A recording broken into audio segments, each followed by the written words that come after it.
My name's Emma Meffen and I do my Forest School Level 3 practitioner. This is my wood shelter, temporary shelter, using wood and natural materials.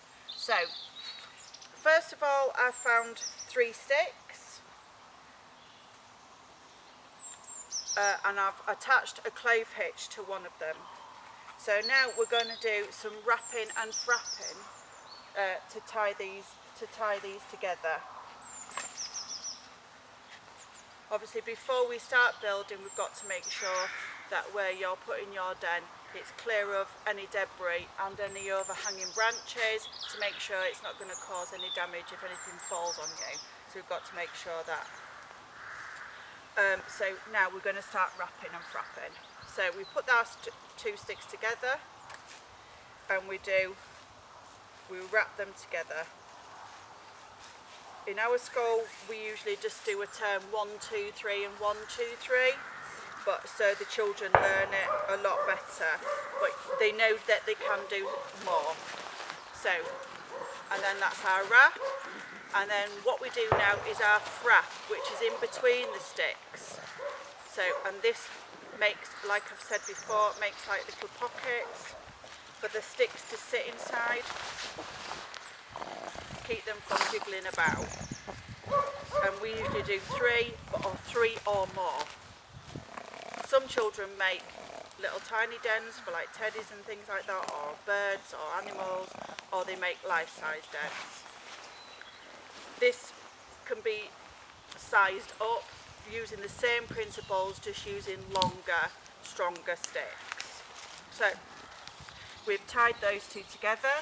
Now we've got to tie our last one together. So we've got to wrap it, and we've got to, what I normally do is wrap them all together before we do our frapping. So put it on my knee for ease so you can see. So we're wrapping it. And then we're going to frap in between the stick that we've just put on and the 2 that we've already frapped. So in between. Keep it nice and full, nice and tight. And when you use the 3 sticks using this wrapping and frapping method, they naturally want to go into a tripod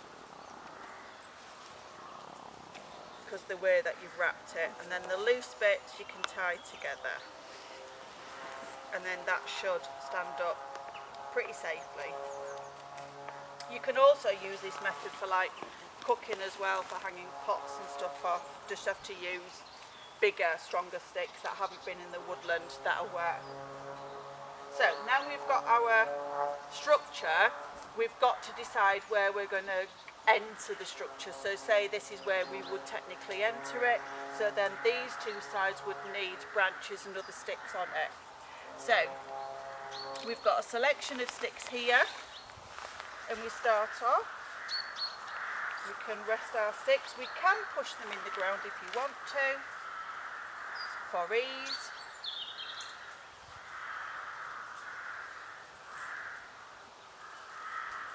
You don't have to. If your structure's pretty strong, then,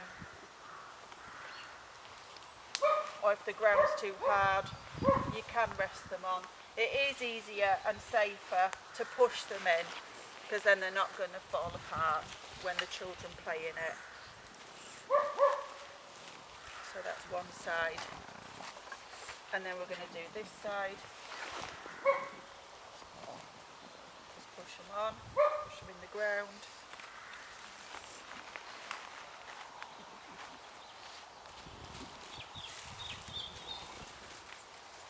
Push these in the ground. That's a nice long one, so that can go right in the middle. Excuse me, piggy.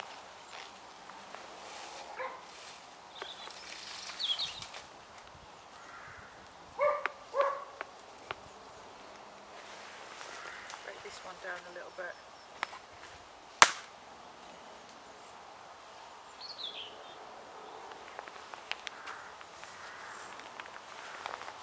And then that bit so it holds in the fork bit. And then we can start with the greenery,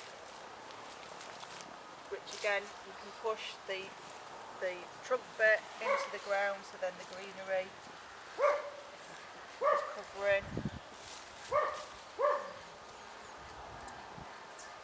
I mean, this can take, if we're doing a den building day, the children can take hours and hours because they're very much perfectionists when it comes to making their dens.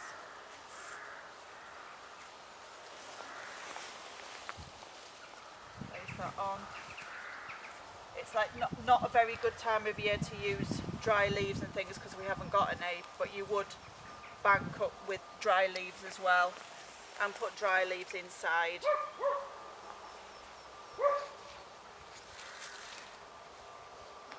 Push that in.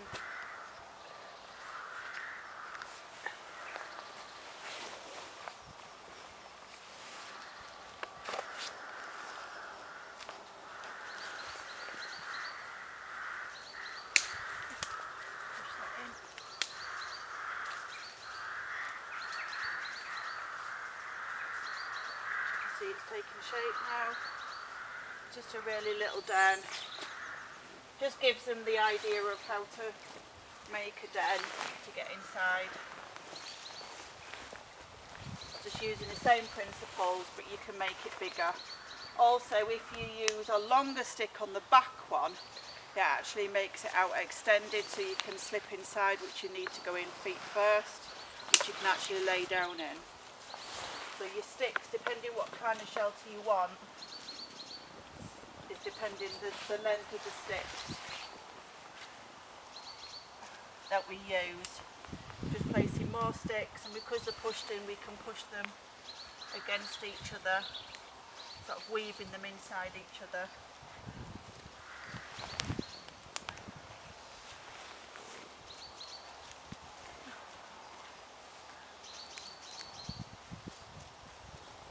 Our greenery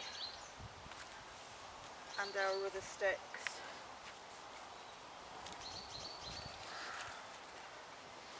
And we can push these inside,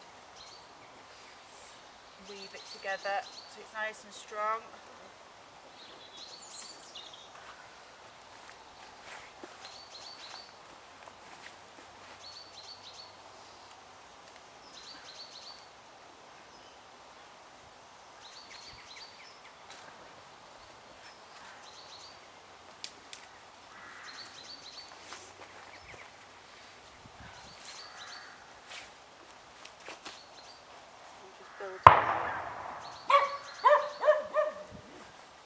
So this is our woodland shelter, Piggy, pig,